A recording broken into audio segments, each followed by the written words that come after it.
E descendo Felipe à cidade de Samaria, lhes pregava a Cristo. E as multidões unanimemente prestavam atenção ao que Felipe dizia, porque ouviam e viam os sinais que ele fazia. Pois que os espíritos imundos saíam de muitos que tinham, clamando em alta voz, e muitos paralíticos e coxos eram curados. E havia grande alegria naquela cidade. Pai, estamos diante da Tua Santa Palavra, Senhor, e eu peço que o Senhor possa continuar falando conosco, Senhor. Que possamos receber mais de Ti, Senhor. Que possamos sair daqui, ó Deus, direcionados pelo Teu Santo Espírito. Que possamos receber uma palavra, Senhor Deus, ó Pai. Que possamos nos adequar a ela e vivê-la e receber mais, Senhor. Espírito de Deus tenha total liberdade de agir. Fala conosco, Senhor, eu te peço em nome de Jesus. Amém. Se assente dando glória a Deus. Aleluias. Domingo nós começamos aqui com a ministração do nosso pastor. 40 dias de uma vida abençoada. Durante 7 domingos que enquadram os 40 dias, o pastor vai estar dando direcionamento para a igreja.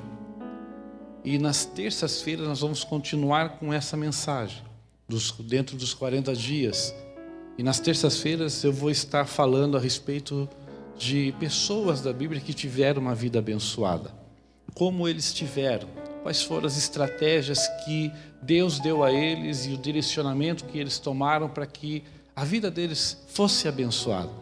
E como nós podemos tomar posse disso na nossa vida para termos uma vida abençoada. Importante que nesse período desses 40 dias você possa fazer propósitos com Deus. Eu quero incentivá-lo a isso. Se você que conhece o estado do jejum, você possa jejuar, escolher alguns dias, pelo menos um dia em cada semana, e jejuar pela igreja, e jejuar pela sua vida. Que você, nesse período que você possa jejuar ou consagrar a Deus, você não faça por propósitos materiais, faça pela sua vida, porque o jejum faz com que a nossa estrutura carnal fique inferior e a espiritual cresça, e na oração nós possamos vencer em Cristo. Então, faça propósito. Se você pode mais de um dia na semana, faça mais de um dia na semana. Que possamos passar esses 40 dias que vamos estar aqui ministrando 2 séries de mensagens, ao domingo e à terça-feira, recebendo o direcionamento de Deus para a nossa vida. Amém? Diga para o seu irmão assim, Deus conta com você. A palavra que Deus colocou no meu coração é falar a respeito de Filipe. Quando se fala de Filipe, é importante dar a direção de qual Filipe nós vamos falar. A Bíblia fala de 4 Filipes. 2 Filipes são filhos de Nero, tetrarca. São romanos e fazem parte do Império Romano. Esses aparecem de relance na palavra do Senhor e passam desapercebidos. Posteriormente aparece um Filipe sendo escolhido por Cristo para uma grande obra. Esse Filipe que foi escolhido por Cristo, ele se tornou apóstolo do Senhor Jesus. Esse Filipe trabalhou incessantemente em Jerusalém e posteriormente subiu para as regiões da Judéia. Agora, o Filipe que estamos falando é um outro Filipe. Um Filipe que aparece no capítulo 6, sendo escolhido como diácono da igreja.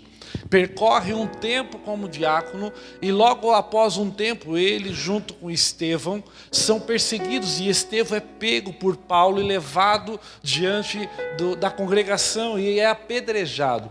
Quando Estevão é apedrejado, há uma grande perseguição sobre o povo de Deus e Filipe foge dali junto com outros que saíram da cidade e se espalharam. Essa perseguição foi tão poderosa que fez com que o evangelho de Cristo alcançasse a Judéia, Samaria e os confins da terra. Existe propósito em todas as coisas que acontecem na vida daquele que está debaixo da mão poderosa do Senhor.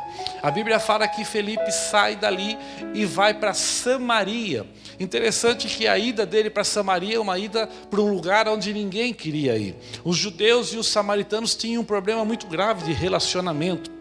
1000 anos de problema de relacionamento. Desde quando o filho de Salomão assume o trono e o reino é dividido, há um problema de relacionamento muito grave entre eles. A Bíblia mostra que logo depois da dispersação e do domínio grego, eles tomaram, aleluia, se dividiram e se misturaram com outras nações e já não eram mais um povo puro, um povo totalmente judeu. Os judeus ficaram em Jerusalém e se preservaram ao Senhor. Posteriormente, a vinda deles de volta da Babilônia para Jerusalém, eles começaram a andar em retidão diante do Senhor, enquanto os samaritanos continuaram se misturando e cada vez se misturando mais. Por isso, quando nós vemos uma passagem que Jesus vai até Samaria e fala com uma mulher samaritana, a mulher se assusta, porque nenhum judeu costumava falar com samaritanos e quanto mais com uma mulher. Jesus já começa a quebrar paradigmas e mostrar que o evangelho dele não era direcionado somente aos judeus, mas era direcionado a todos quanto o aceitassem como filho de Deus. E todos quanto o aceitassem que ele era vindo da parte de Deus, receberiam o poder de serem também chamados filhos de Deus, como você hoje é chamado. A Bíblia fala que nessa perseguição, quando Felipe é levado para Samaria, ele começa uma grande obra, e o texto em que nós lemos mostra que a obra que Felipe faz é uma obra notória. Nós vemos aqui pessoas sendo libertas de espíritos imundos, nós vemos aqui pessoas sendo curadas, pessoas coxas, pessoas paralíticas, cegos, surdos. Houve um grande mover de Deus ali naquela cidade. Ele foi usado por Deus durante um bom tempo naquela terra, mas a Bíblia diz também que em um determinado tempo o Espírito de Deus fala com ele e leva ele direcionado a mais de 60 quilômetros de Samaria para o deserto. E quando ele vai para o deserto, ele encontra uma carruagem de uma rainha etíope, e lá estava um eunuco, e o eunuco que estava ali era um cara importante, uma pessoa que ocupava um espaço importante dentro do reinado. Ele cuidava das joias, do tesouro da rainha. Esse eunuco tinha vindo ali à terra de Jerusalém para conhecer um pouco mais sobre Deus. O eunuco era um homem que não podia atender ou ouvir o culto dentro do templo, porque Deuteronômio diz que todo homem que se tornasse eunuco, independente de forma que era, não podia entrar na tenda ou na congregação dos santos. Então ele foi para Jerusalém e ouviu falar de Deus e foi ministrado somente pela cidade, mas não pôde se direcionar ao templo. Agora esse homem, saindo de lá com o coração voltado a Deus, lendo o evangelho de Isaías, o livro de Isaías, do profeta Isaías, a Bíblia diz que Deus impulsiona Felipe para ir ao lado da carruagem, e quando ele chega ao lado da carruagem, ele explica o que está escrito no livro de Isaías, porque o eunuco não tinha o conhecimento da palavra, mas Felipe tinha o conhecimento da palavra. Ele prega a Cristo dentro do livro do profeta Isaías, e a Bíblia fala que o eunuco se converte, é batizado por Felipe, e logo que é batizado, o Espírito de Deus o arrebata Felipe dali e o leva para as regiões de Cesareia, que é depois chamada de Cesareia de Filipe. Ele ali constrói uma família abençoada, tem 4 filhas, e as 4 filhas se tornam profetisas do Senhor. Esse é um resumo da vida de um homem bem-sucedido. Felipe viveu uma vida abençoada com Deus. Teve um tempo de perseguição, mas teve uma vida abençoada. Quando eu olho para a vida de Felipe, o que faz Felipe ter uma vida abençoada? O primeiro ponto que eu vejo que faz Felipe ter uma vida abençoada, quando eu vou no capítulo 6 e leio a palavra de Deus no capítulo 6, eu vejo que ele tinha 3 grandes qualidades na sua vida em que todo cristão deve ter. A primeira grande qualidade que eu vejo na vida de Felipe é que Felipe era um homem, para vista de todos, honrado, um homem honesto, um homem, quando as pessoas olhavam para ele, ele era um homem de boa reputação. Ei, deixa eu dizer uma coisa: ter uma vida abençoada significa ter uma vida sendo uma bênção.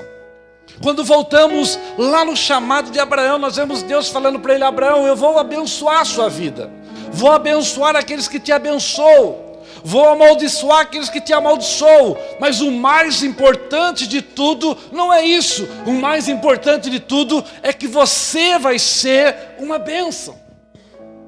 Ser uma bênção significa ter uma vida direcionada pelo Espírito de Deus. É ter uma vida de compromisso com a palavra de Deus. É ter uma vida voltada para aquilo que Deus direciona para todos os salvos em Cristo Jesus. Uma pessoa de boa reputação é alguém que os vizinhos olham e vê diferença. Os amigos de trabalho olham e vê diferença. As pessoas que estudam junto olham e veem que existe uma diferença em nós. Porque nós temos a luz, o brilho, o Espírito Santo de Cristo na nossa vida. Quando temos uma vida assim, nós estamos na direção certa para termos uma vida abençoada. Diga assim: boa reputação reflete Cristo em mim. Aleluia. Sabe o que significa a palavra Cristo quando a primeira vez aparece no livro no Atos dos Apóstolos? Que a primeira vez os cristãos são chamados de cristãos. A palavra Cristo nos cristãos significam pequenos ungidos. A palavra Cristo, ungido de Deus, mas cristãos, pequenos ungidos de Deus. Sabe o que significa ser pequenos ungidos de Deus? Significa ser aqueles que expõem ou que espelham a imagem de Cristo para que o mundo possa ver. Eu vou te dar um exemplo. Você convida alguém que não é evangélico, alguém que não conhece a nossa fé, para ir à igreja e diz para ele assim: vamos à igreja porque lá você vai ver Cristo. Ele vai chegar aqui e vai olhar, vai ver 3 hominhos e não vai ver a Cristo. Por quê? Porque Cristo não está na parede, Cristo está em você. Sabe aonde ele vai ver Cristo? Ele vai ver Cristo nos irmãos que estão na igreja. Ele vai ver Cristo no nosso testemunho de vida. Ele vai ver Cristo em quem somos. Aqui, quando Felipe foi escolhido entre 6 pessoas para serem diáconos, Felipe foi escolhido porque ele refletia o brilho de Cristo na sua vida. Quando refletimos o brilho de Cristo na nossa vida, estamos no caminho certo para ter uma vida abençoada por Cristo Jesus. Pastor, às vezes tenho falhado. Ei, o Espírito de Deus está em você para mostrar o momento em que falhamos, o momento de uma correção, aonde às vezes saímos do percurso, mas Ele nos leva de volta ao percurso. Deixa eu te dizer uma coisa, irmão: falhar para o ser humano faz parte da estrutura. O que não podemos é permanecer falhando a vida toda. Precisamos corrigir o curso e nos levar para o caminho de Cristo para a salvação. Diga comigo: corrigir o curso faz parte da minha vida. Outra coisa que fez dele chamado e escolhido entre os homens para ser diácono naquela época é que ele era um homem com sabedoria. O texto até diz assim: cheio de sabedoria. O que é ser sábio? Ser sábio é pesar a palavra de Deus diante das nossas atitudes. Ser sábio é, antes de falar, pesar pela palavra se o que vamos falar está adequado. A sabedoria tem 2 grandes patamares para aquele que é cristão.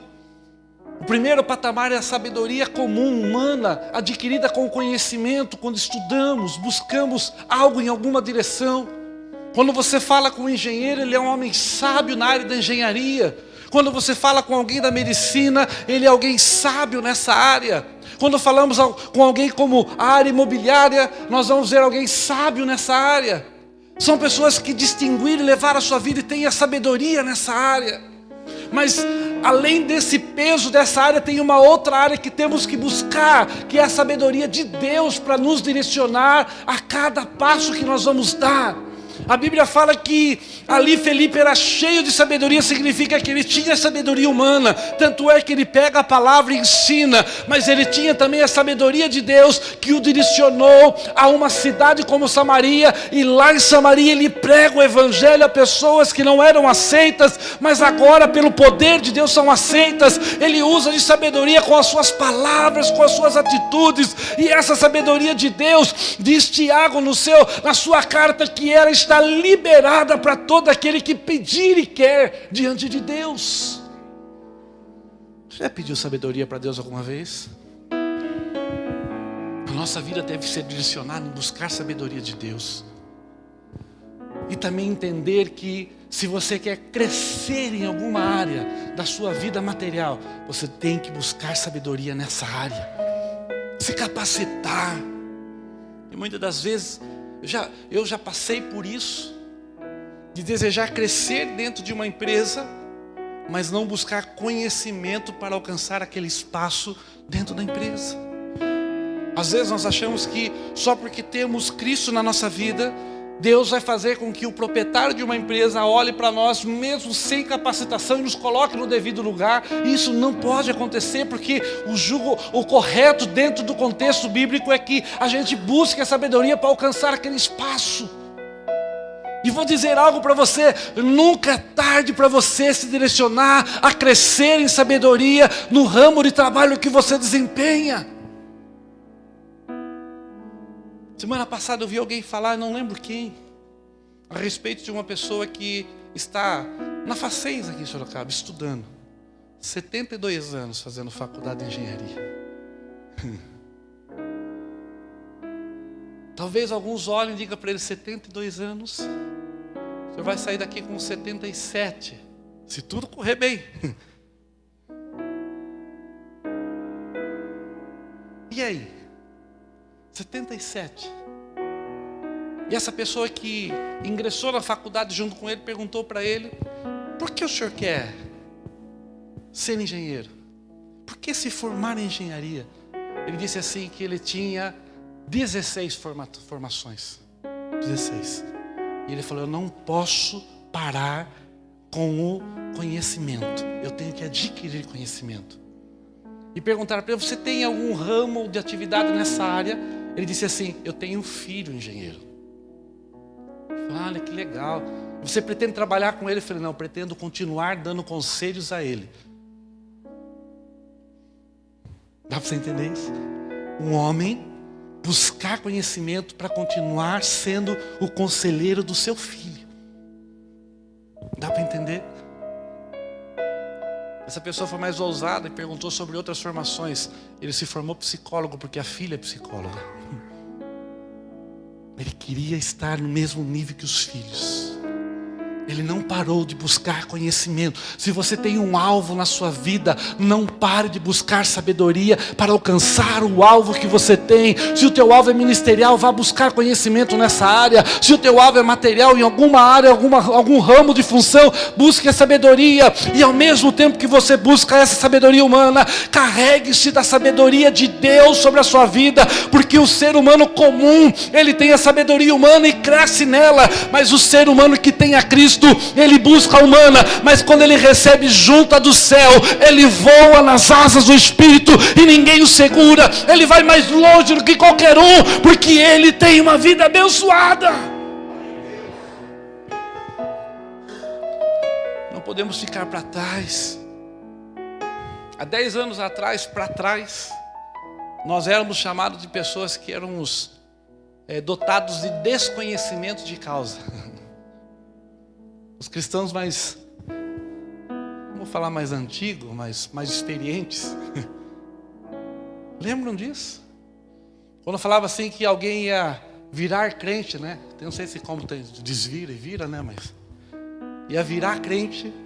Você vai virar crente, você vai ficar burro. Até no meio dos crentes tinha uma história que os que eram tradicionais eram mais inteligentes que os pentecostais. E quando se tratava de uma conversa numa cafeteria, o pentecostal não dava glória a Deus para se passar por inteligente. Isso não tem nada a ver. O que na verdade tem a ver é que muitas pessoas não buscam saber, não buscam conhecer. E se você não tiver conhecimento adequado para trabalhar em uma devida área, você não chega em lugar nenhum. Sabe o que o Espírito de Deus, Ele é especialista em fazer? Olha para mim, sabe o que Ele é especialista em fazer? Fazer a gente lembrar, não adivinhar. Porque a adivinhação não é parte de Deus. Então o que significa fazer lembrar? Ele traz à memória tudo quanto você já aprendeu. Ele junta o conhecimento adquirido e traz a sabedoria do alto e faz de você alguém especial no lugar onde você trabalha. Alguém especial no ramo do seu trabalho. Alguém diferenciado, e você vai ganhar muitas... Deus vai te colocar no lugar de bênção nesse lugar. Diga comigo assim: eu tenho que adquirir sabedoria humana e de Deus. Olha para alguém que está do seu lado e diga assim: sem sabedoria você vai parar. Não pare no tempo. A terceira coisa que faz de Filipe alguém escolhido para ser diácono, diz que ele era um homem de boa reputação. Ele era um homem cheio de sabedoria. E ele era um homem cheio do Espírito Santo de Deus. Sabe o que é ser cheio do Espírito Santo? É buscarmos isso na nossa vida. É termos uma vida de adorador. É termos uma vida direcionada por Deus, ouvirmos. Se você ver, ele era tão cheio do Espírito Santo que quando ele estava em Samaria, a todo vapor, o seu ministério a todo vapor, pregando para multidões, expulsando demônios, as pessoas sendo curadas. Se você ler o versículo abaixo, quando nós lemos, até Simão, que era um homem que mexia com magia, deixou a magia, porque viu o poder de Deus na vida de Filipe muito maior do que qualquer magia que possa existir, porque o maior poder é o poder de Deus na vida de um homem. De repente o Espírito de Deus vai para ele e diz assim: ei, tá bom aí? Preciso de você no deserto. Se não é alguém cheio do Espírito Santo, não ouviria ou faria de conta que não ouviu a voz de Deus. Mas quando alguém é cheio do Espírito Santo, ele começa a ficar apto a ouvir Deus falar em meio a louvores, a ouvir Deus falar através da palavra, a ouvir Deus falar numa leitura da palavra de Deus, a ouvir Deus falar numa conversa com alguém. Você começa a perceber que Deus começa a direcionar a sua vida com tudo que está em volta de você. Até mesmo quando você olha para a natureza, você vê a voz de Deus ecoando a teu favor. Por isso precisamos ser pessoas cheias do Espírito Santo de Deus. E ser cheia do Espírito Santo é uma busca. Hoje vivemos uma época em que parece que ficou antiquado buscar o Espírito Santo. Parece que não se precisa mais falar em línguas, não se precisa mais sentir aquele calor que o Espírito traz à nossa vida, mas é um equívoco, porque aqui a Bíblia está dizendo, ter uma vida abençoada é ser cheio do Espírito Santo de Deus, é ter experiência com Ele. E deixa eu te dizer uma coisa, Ele existe. Apesar de muitos acharem que não, Ele existe. E Ele não é uma força ativa, como muitos falam, uma força que impulsiona alguém para testemunhar, não. Ele é Deus. E além de ser Deus, poderoso, tremendo, Ele resolveu habitar dentro de você. Ter experiência com o Espírito Santo é ter experiência com alguém que está habitando dentro do teu interior. E vou te dizer uma coisa, é alguém que te conhece muito mais do que você mesmo e está apto a explicar todas as paranoias, está apto a explicar todos os contextos que você não entende, está apto a te explicar quem verdadeiramente você é e qual é o teu propósito de vida. Busque Ele incessantemente. Você pode dizer, pastor, mas é um paradoxo. Como eu vou buscar alguém que está dentro de mim? É buscar a intimidade com Ele. Porque quando buscamos intimidade, nos sentimos cheios dEle.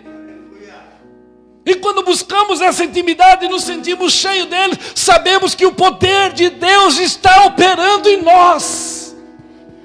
E quando sabemos que o poder de Deus está operando em nós, o inimigo corre de você. Por isso a Bíblia diz, resiste ao diabo e ele fugirá de vós. Um homem cheio do Espírito Santo, o diabo sabe que não pode cruzar o caminho dele. Um homem cheio do Espírito Santo, os demônios começam a se mudar da rua da sua casa. Uma mulher cheia do Espírito Santo, aleluia, apavora todo tipo de ação do inimigo e tem a sua casa abençoada, porque é uma das regras ser cheios do Espírito Santo. Quando somos cheios do Espírito Santo, temos uma vida abençoada em Cristo Jesus. Tudo que alguém diga assim, cheio do Espírito.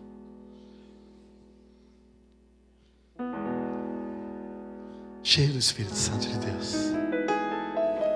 Uma vida cheia do Espírito Santo de Deus é uma vida feliz. Uma vida cheia do Espírito Santo é uma vida que, mesmo que a situação não esteja boa, a gente sabe que o choro dura uma noite, mas a alegria vem pela manhã. Quando somos cheios do Espírito Santo, a gente sabe que quando fecha uma porta, mesmo que seja aquela porta que você dizia, oh, essa porta é maravilhosa. Quando fecha uma porta é porque Deus tem outra porta melhor para abrir. Quando somos cheios do Espírito Santo, sabemos que quando a porta fecha, ninguém mais vai abrir ela para você. Porque a porta que Deus fecha, ninguém abre. Mas a porta que Deus abre, ninguém fecha. Ser cheio do Espírito Santo é saber que pode passar dias e parecer que nada está acontecendo, mas Deus está trabalhando na tua casa, e um dia você vai dizer, eu e a minha casa servimos ao Senhor. Cheio do Espírito Santo, você começa a entender que é nas pequenas coisas que Deus se move para construir as grandes coisas. O homem natural acha que para ser rico ele precisa de 6 números e jogar numa mega sena. O homem espiritual, ele sabe que a construção daquilo que Deus faz na vida dele vai levar ele para uma vida de bênçãos e de prosperidade sem igual. Porque a prosperidade de Deus pode não ser igual em números, mas a prosperidade de Deus inclui paz, inclui alegria, ele inclui família junta e unida, inclui coisas que você talvez não esteja olhando no aspecto, mas Deus está olhando nos mínimos detalhes da sua vida. Estevão, sendo cheio do Espírito Santo, ele entendeu que mesmo ele sendo expulso de Jerusalém, que era a sua casa, ele sabia que aonde ele fosse, seria a casa dele, porque Deus estaria com ele. Dá para pensar, Abraão saiu da sua casa, por vontade própria. Felipe saiu da sua casa, que não podia ficar mais. 2 aspectos diferentes. Mas Felipe saiu, talvez sem destino a princípio, mas aonde ele chegou, ele conseguiu fazer amizades. Aonde ele chegou, ele conseguiu relacionar e levar a Cristo. E aonde ele chegou, ele podia chamar de lar. Você pode chamar de lar a tua casa? Que quando estamos cheios do Espírito Santo, nossa casa não é uma casa, não é uma moradia, nossa casa é um lar. Lar é onde a paz do Espírito reina.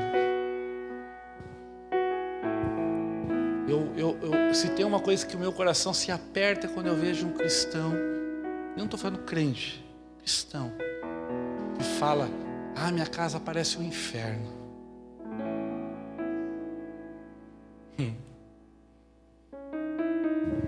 Nós podemos mudar a direção disso, porque a nossa casa não é uma casa, é um lar. E aonde há um lar de alguém cheio do Espírito Santo, para começar a ser o inferno, o diabo tem que morar lá. Aonde tem o Espírito Santo, o diabo não entra. Se o diabo não entra, não tem como ser inferno. Se você é cheio do Espírito Santo, deixa eu dizer uma coisa para você. Se você pega um copo desse e enche ele de água, deixa ele cheio. Aí você pega um outro copo de água e tenta jogar dentro dele, aquela outra água não vai mais entrar lá, porque ele já está cheio. Quando você está cheio do Espírito Santo, as ações do inimigo não conseguem mais entrar dentro de você. Jesus disse assim que quando o inimigo sai de uma casa, se aquela casa não for habitada, o inimigo volta com mais 7 amigos para morar naquela casa. Mas quando o inimigo vai embora e o Espírito de Deus habita na casa e somos cheios do Espírito Santo, ele nunca mais consegue romper para voltar a habitar naquela casa. Deixa eu dizer uma coisa para você: o inimigo não vai te tocar, porque você é morada do Espírito Santo e está cheio do Espírito de Deus. Busque comunhão com Ele. Aleluia. Uma característica de ser abençoado é saber esperar que há um tempo para as coisas acontecerem na nossa vida. Ele foi diácono,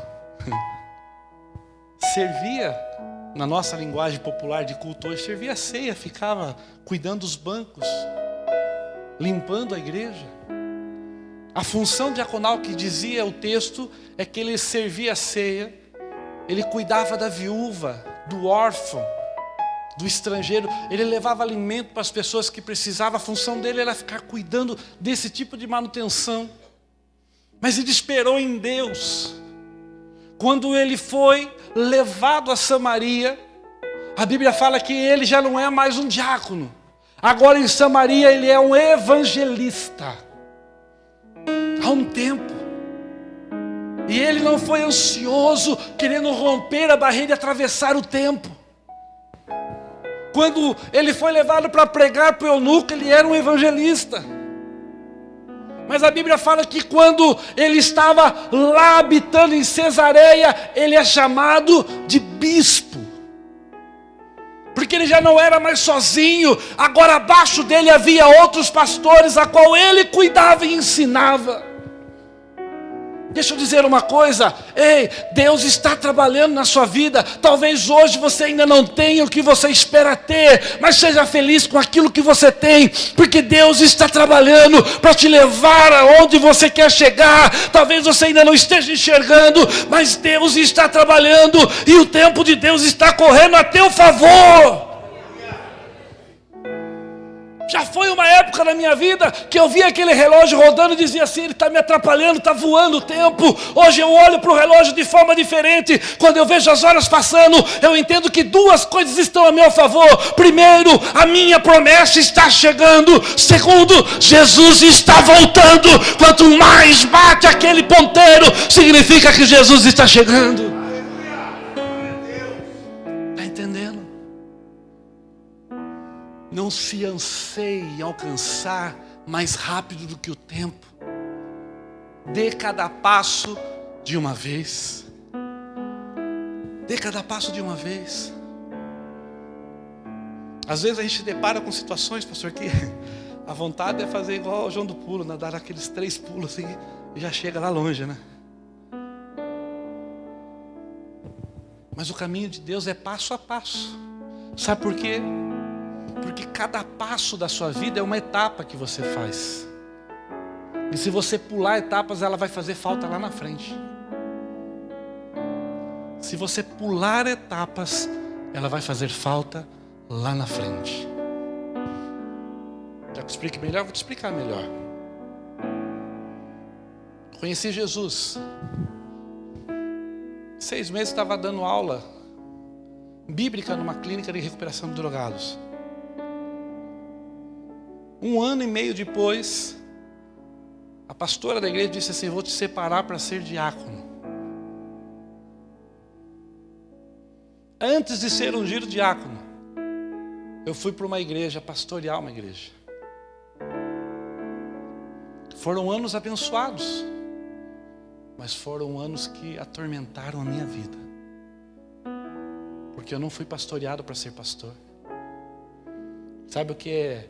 Não sei se você já viu aquele vídeo que mostra um menino criado com a avó, boinha no braço para aprender. E alguns camaradas o pai pega e joga no rio, vai aprender a nadar. Tem um vídeo que mostra isso na internet. Aprender a nadar na marra não é fácil. Eu sofri, minha família sofreu. Esse filho sofreu muito porque falta de experiência me trouxe decisões erradas na vida. Porque não tinha, eu pulei etapas. Tive que pedir a misericórdia de Deus para entender isso e voltar atrás mesmo sendo pastor ungido e voltar a ser pastoreado de novo. Para aprender o que é realmente o ministério. Às vezes parece que é Deus no negócio e a gente se empolga e aceita desafios que não estamos preparados porque não demos os passos que devemos dar. Deixa eu dizer algo para você, não pule etapas, não force a porta que ainda não está aberta, deixe Deus abrir ela no tempo certo, e você vai ver que essa porta vai abrir de tal forma, que você vai reinar lá dentro desse lugar, porque o Senhor estará contigo. Ei, pastor, não chega logo, fica tranquilo, vai chegar, Deus está no controle do tempo. E ele estando no controle do tempo, ele falou, olha, uma das coisas, Salomão, que você, no seu império de sabedoria, não pode deixar de escrever. Escreve aí, no seu livro de Eclesiastes, no auge da sua vida, quando você já está na velhice e viveu tudo, escreve, há um tempo determinado para todas as coisas, debaixo dos céus. Você está entendendo? Deixa eu tranquilizar você. Não existe uma promessa que Deus faça que antes Ele não tenha construído ela. Então, se não acontecer hoje, acontece amanhã. Dê os passos certos. Se não acontecer amanhã, depois da manhã está chegando. Dê os passos certos, não precisa correr, porque o que é seu, Deus já projetou no céu. 2 exemplos para te dar. Primeiro, antes do tabernáculo ser construído na terra, Moisés viu ele pronto no céu.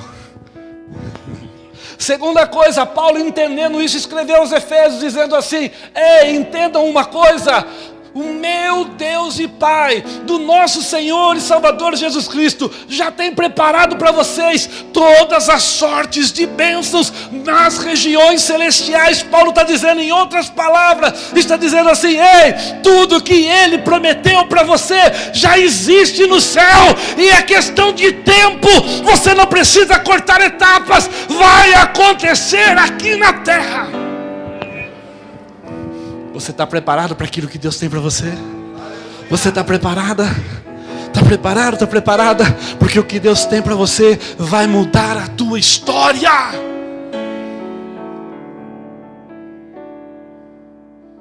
Tem um hino que a gente canta que diz assim: vai valer a pena. E o que me chama a atenção nesse hino é que ele não termina desse jeito o refrão.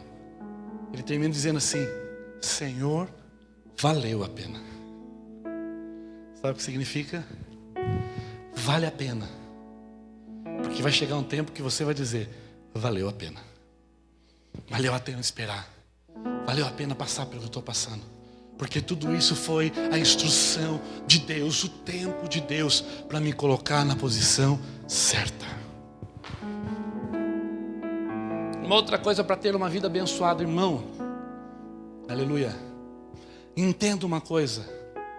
Não despreze ninguém.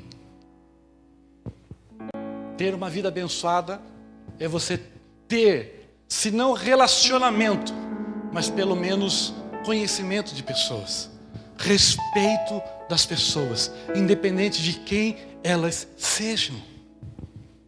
Explica melhor, pastor. ele foi para Samaria, um lugar que teoricamente se perguntasse para qualquer um, você quer ser pregador em Samaria? Principalmente sendo judeu. Segundo, vai para o deserto pregar para um eunuco. Deuteronômio diz assim, o eunuco não pode receber a palavra de Deus. Sabe o que o eunuco representa? A prostituta. O eunuco representa o drogado. O eunuco representa o alcoólatra. Que para a religião talvez diga assim, não jogue pérola aos porcos.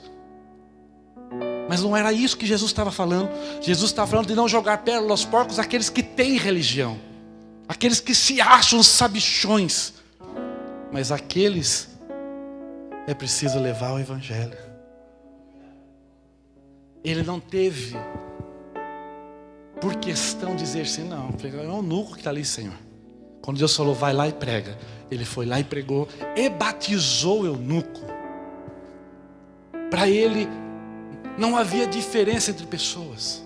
Existe sim uma diferença que a Bíblia fala, com quem nós devemos andar juntos. Esse sim, você tem que escolher pessoas que pelo menos estejam no mesmo nível que você ou um nível acima. Andar junto. Mas você não pode desprezar ninguém no caminho, porque você não sabe o dia de amanhã. Pastor, explica melhor, vou explicar melhor. Se você pegar os livros históricos, pós-Bíblia, você vai ver que esse eunuco não só conheceu o Evangelho, não só foi batizado, mas como incendiou a Etiópia inteira. Ele chegou lá como um pregador ensinando o que ele aprendeu. E conforme ele foi ensinando, pessoas foram conhecendo a Cristo. E a Etiópia foi impregnada pelo Evangelho de Cristo Jesus. Talvez diziam assim, esse cara não merece, mas foi um instrumento que Deus levantou através da vida de Felipe. Sabe o que eu quero dizer, irmão? Você não sabe quem são as pessoas amanhã. Talvez hoje você estenda a mão para alguém, que amanhã vai estender a mão e vai te levar para um patamar maior. Não despreze ninguém. Não despreze ninguém. Principalmente com a pregação do Evangelho. Quando eu ainda era novo convertido, tinha um pastor de uma igreja, no bairro que eu morava, eu não era daquela igreja, mas eu tinha 2 amigos que frequentavam aquela igreja. Amigos de infância que se converteram e depois de eu me converti, nos encontramos no Evangelho. Fomos amigos de escola. Em alguns cultos eu ia para o culto daquela igreja. E o pastor era um tanto religioso.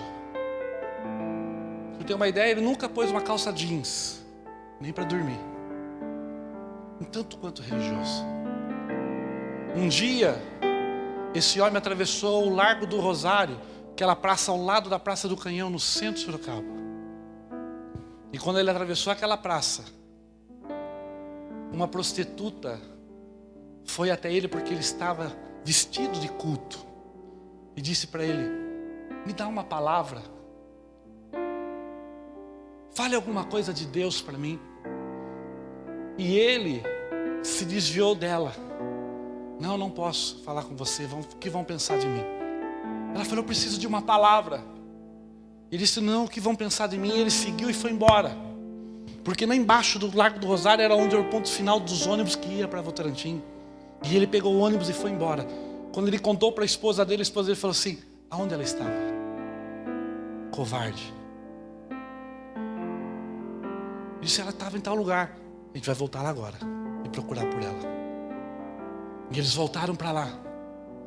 Quando ela desceu no ponto final junto com ele e começaram a subir o acesso que tem do ponto final, quem conhece aquela região sabe o que eu estou falando. Quando começa a subir aquele acesso para chegar ao Largo do Rosário, ela vê assim 2 viaturas de polícia paradas com os giroflex acesos.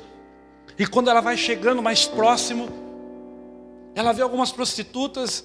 E ela vai até aquela prostituta e pergunta, tem uma moça vestida assim, assim, você sabe dela? A prostituta diz assim, sei. Ela acabou de se suicidar, está ali.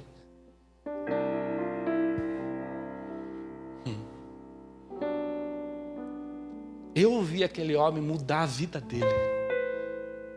Mas não para melhor, ele ficou louco. Ei, nós não sabemos o dia de amanhã.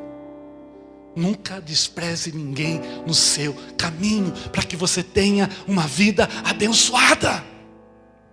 Uma vida abençoada está ligada a ter uma vida entendendo que todos diante de Deus são iguais. E se nós não levarmos o Evangelho a algumas pessoas que precisam aí fora, eu digo algumas porque muitas já têm, mas algumas que precisam aí fora, eles vão encontrar um dia com o inferno. Quer ter uma vida abençoada? Compartilhe o que Deus tem dado para você de conhecimento de Cristo. Porque vai chegar um tempo que Deus vai te pôr num outro patamar, como Deus levou depois Filipe para um outro patamar.